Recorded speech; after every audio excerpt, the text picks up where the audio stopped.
You are looking at Julian's pronunciation guide, where we look at how to pronounce better some of the most mispronounced words in the world, like this other curious word. But how do you say what you're looking for today? Word pronunciation. This is a word originally from Spanish, but that also exists in English. In Spanish, the meaning is somebody from the countryside, like a farmer, essentially. In English, a person who shares one's place of origin, or like a compatriot. The Spanish pronunciation is as paisano, paisano from the word país, which means country. In English, however, it's either paisano or paisano.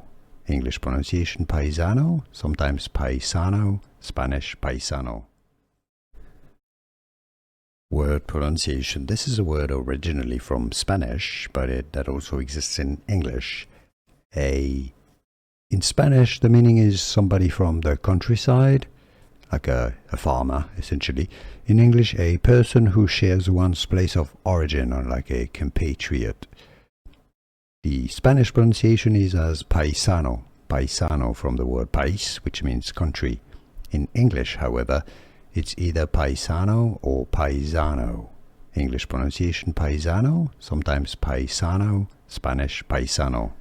Here are more videos on how to pronounce more confusing words and names too many mispronounced. Like this video if you found it useful. I appreciate your support. I'll see you soon and thanks for watching.